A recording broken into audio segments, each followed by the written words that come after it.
Hello दोस्तों, Bharat coders में आपका स्वागत है। लास्ट वीडियो में हमने कवर किया था what is cross join and उसका एग्जांपल भी हमने देखा था। अगर अभी तक आपने लास्ट वीडियो नहीं देखा है तो मैं इस वीडियो के डिस्क्रिप्शन में लिंक प्रोवाइड कर दूंगा, आप जाकर देख सकते हैं। एंड इस वीडियो में हम लोग कंटिन्यू करेंगे what is inner join and with example के साथ हम लोग समझेंगे इनर ज्वाइन किस तरीके से यूज़ करना है MySQL में। अगर अभी तक आपने इस चैनल को सब्सक्राइब नहीं किया है so please make sure to subscribe this channel. Okay, अगर हम लोग डेफिनेशन की बात करें then inner join, in inner join we join the two tables based on some equality condition and inner join returns only those rows which satisfy the matching condition. अगर आपको याद होगा जब हमने क्रॉस ज्वाइन देखा था तो वहाँ पे हम लोग विदाउट कंडीशन ज्वाइन करते थे, बट इनर ज्वाइन में आपको जब भी आप ज्वाइन कर रहे हो टेबल्स, दो टेबल या दो से ज़्यादा टेबल, तो आपको सम इक्वलिटी कंडीशन देना होता है and based on those equality condition जितने भी रोज़ वो इक्वलिटी कंडीशन को मैच कर रहे हैं उतना ही रोज़ आउटपुट में आपको रिटर्न करेगा। लेट से हमारे पास दो टेबल है T1 और T2। T1 टेबल में दो कॉलम है C1 C2, T2 कॉलम में भी दो कॉलम है C1 C3। तो इस केस में हमारा इक्वलिटी कंडीशन क्या हो जाएगा, T1 टेबल का C1 column is equal to T2 column का C1 column, because C1 column दोनों में कॉमन है। This is the equality condition. आप नीचे देख सकते हो इक्वलिटी कंडीशन में हम लोग क्या लिखे, T1 डॉट C1, मतलब T1 कॉलम का T1 टेबल का C1 column is equal to T2 table का C1 column. This is the equality condition. Now let's see some examples. Okay, now we will see the example of inner join. अगर मैं show tables करूँ तो मेरे पास already दो table जो हमने last video में यूज़ किया था क्रॉस ज्वाइन के लिए वही टेबल हम लोग यूज़ करने वाले हैं।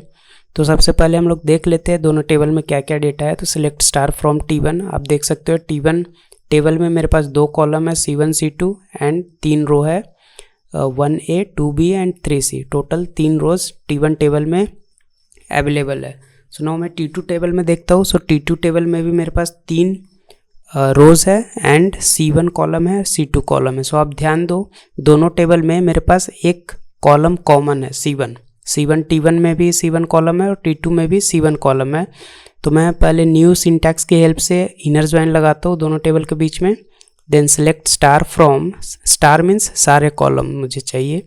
Select star from T1। Inner join आपको लिखना होता है T2 एंड ऑन लिखने के बाद आपको इक्वलिटी कंडीशन देना होता है।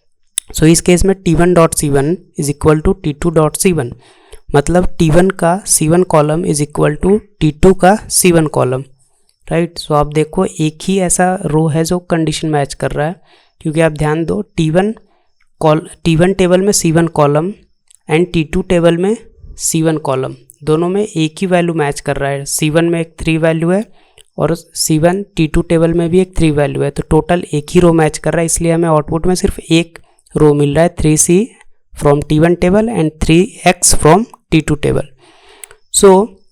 अब हम लोग इसी को एक दूसरे तरीके से भी लिख सकते हैं, वो भी न्यू सिंटैक्स की हेल्प से। Select star from T1 and inner join की जगह आप सिर्फ ज्वाइन भी लिख सकते हो। Select star from T1 join T2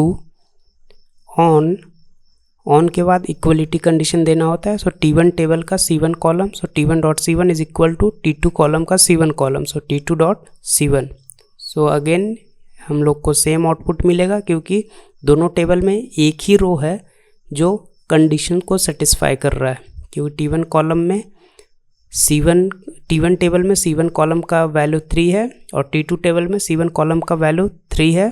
एक ही ऐसा रो है जो सेटिस्फाई कर रहा है। अब हम लोग ओल्ड सिंटैक्स देखते हैं। ओल्ड सिंटैक्स में आपको लिखना होता है select star from T1 comma T2 and where use करना होता है। वेयर क्लॉज में आप इक्वलिटी कंडीशन देते हो। Where T1 dot C1 is equal to T2 dot C1। अगर मैं एंटर मारूँ आपको सेम आउटपुट मिलेगा जो आपको न्यू सिंटैक्स से मिल रहा था। ये आप ओल्ड सिंटैक्स की हेल्प से भी अचीव कर सकते हो। This is all about the inner join in MySQL। I hope आपको वीडियो पसंद आया। If you like this video please don't forget to like share and subscribe the channel. And अगर आप इस चैनल पर नए हो, अभी तक आपने चैनल को सब्सक्राइब नहीं किया एंड चैनल का टेलीग्राम ग्रुप ज्वाइन नहीं किया है, तो मैं इस वीडियो के डिस्क्रिप्शन में लिंक प्रोवाइड कर दूंगा, आप जाकर टेलीग्राम ग्रुप ज्वाइन कर सकते हो।